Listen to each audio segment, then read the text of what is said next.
Saksakallan gunarnavasya Vande Guru Sri Charanaravindan.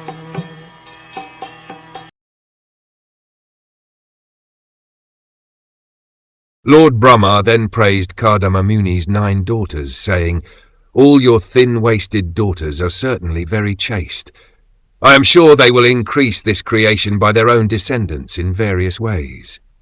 In the beginning of creation, Brahma was concerned more or less with increasing the population, and when he saw that Kardama Muni had already begotten 9 nice daughters, he was hopeful that through the daughters many children would come who would take charge of the creative principle of the material world.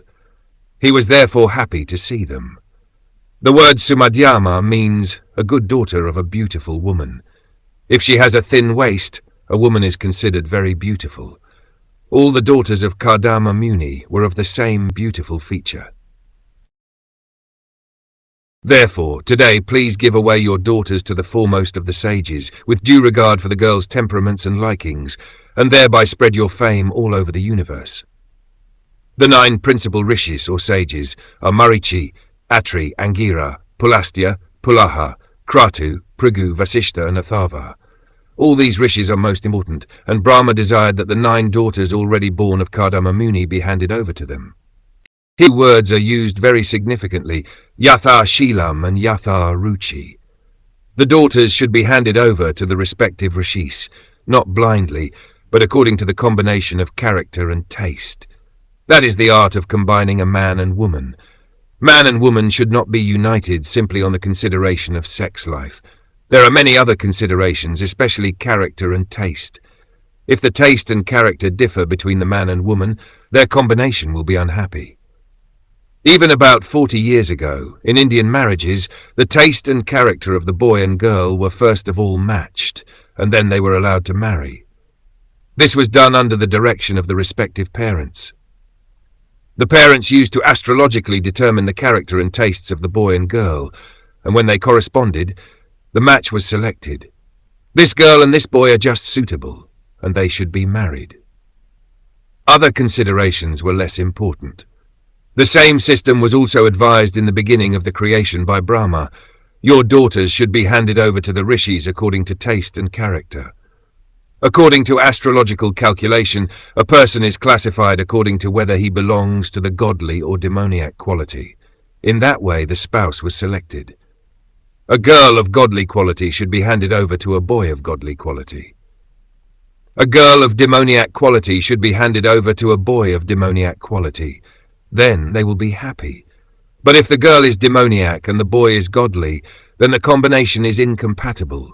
They cannot be happy in such a marriage. At the present moment, because boys and girls are not married according to quality and character, most marriages are unhappy, and there is divorce. It is foretold in the 12th canto of the Bhagavatam that in this age of Kali, married life will be accepted on the consideration of sex only. When the boy and girl are pleased in sex, they get married, and when there is deficiency in sex, they separate. That is not actual marriage, but a combination of men and women like cats and dogs. Therefore, the children produced in the modern age are not exactly human beings. Human beings must be twice born. A child is first born of a good father and mother, and then he is born again of the spiritual master and the Vedas. The first mother and father bring about his birth into the world. Then the spiritual master and the Vedas become his second father and mother. According to the Vedic system of marriage for producing children, every man and woman was enlightened in spiritual knowledge, and at the time of their combination to produce a child, everything was scrutinizingly and scientifically done. O Kardama, I know that the original Supreme Personality of Godhead has now appeared as an incarnation by his internal energy. He is the bestower of all desired by the living entities, and he has now assumed the body of Kapila Muni. In this verse we find the words Purusham Avatirnam Svamaya. The Supreme Personality of Godhead is everlastingly, eternally the form of Purusha, the predominator or enjoyer, and when he appears he never accepts anything of this material energy. The spiritual world is a manifestation of his personal, internal potency, whereas the material world is a manifestation of his material or differentiated energy. The word swami, by his own internal potency, indicates that whenever the Supreme Personality of Godhead descends, he comes in his own energy.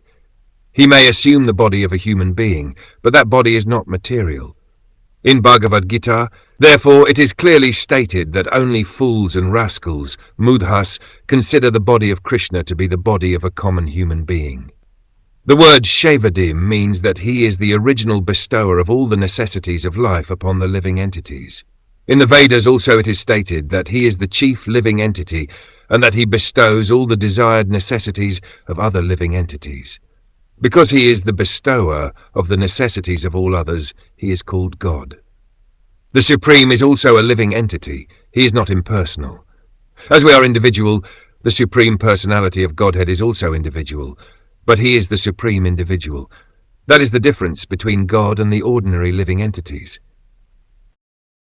By mystic yoga and the practical application of knowledge from the scriptures, Kapila Muni, who is characterized by his golden hair, his eyes just like lotus petals, and his lotus feet, which bear the marks of lotus flowers, will uproot the deep-rooted desire for work in this material world.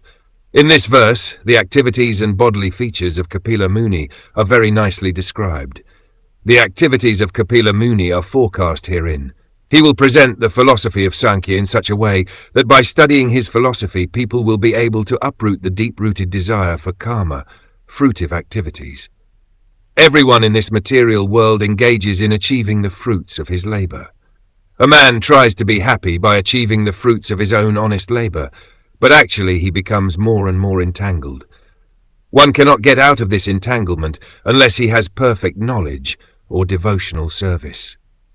Those who are trying to get out of the entanglement by speculation are also doing their best. But in the Vedic scriptures we find that if one has taken to the devotional service of the Lord in Krishna consciousness, he can very easily uproot the deep-rooted desire for fruitive activities. Sankhya philosophy will be broadcast by Kapila Muni for that purpose. His bodily features are also described herein. Jnana does not refer to ordinary research work. Jnana entails receiving knowledge from the scriptures through the spiritual master by disciplic succession. In the modern age, there is a tendency to do research by mental speculation and concoction. But the man who speculates forgets that he himself is subject to the 4 defects of nature. He is sure to commit mistakes, his senses are imperfect, he is sure to fall into illusion, and he is cheating. Unless one has perfect knowledge from disciplic succession, he simply puts forth some theories of his own creation. Therefore, he is cheating people. Jnana means knowledge received through disciplic succession from the scriptures, and Vijnana means practical application of such knowledge. Kapila Muni's Sankhya system of philosophy is based on Jnana and Vijnana. Lord Brahma then told Devahuti, "My dear daughter of Manu, the same Supreme Personality of Godhead who killed the demon Kaitaba is now within your womb. He will cut off all the knots of your ignorance and doubt. Then he will travel all over the world." Here the word avidya is very significant. Avidya means forgetfulness of one's identity. Every one of us is a spirit soul, but we have forgotten. We think I am this body. This is called avidya. Samshaya Granthi means doubtfulness. The knot of doubtfulness is tied when the soul identifies with the material world. That knot is also called ahakara, the junction of matter and spirit. By proper knowledge received from the scriptures in disciplic succession, and by proper application of that knowledge, one can free himself from this binding combination of matter and spirit.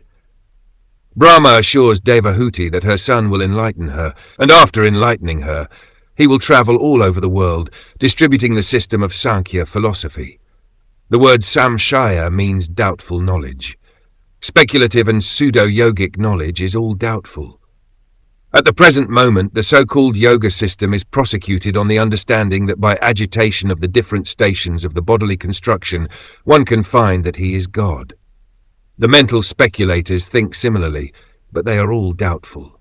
Real knowledge is expounded in Bhagavad Gita. Just become Krishna conscious. Just worship Krishna and become a devotee of Krishna.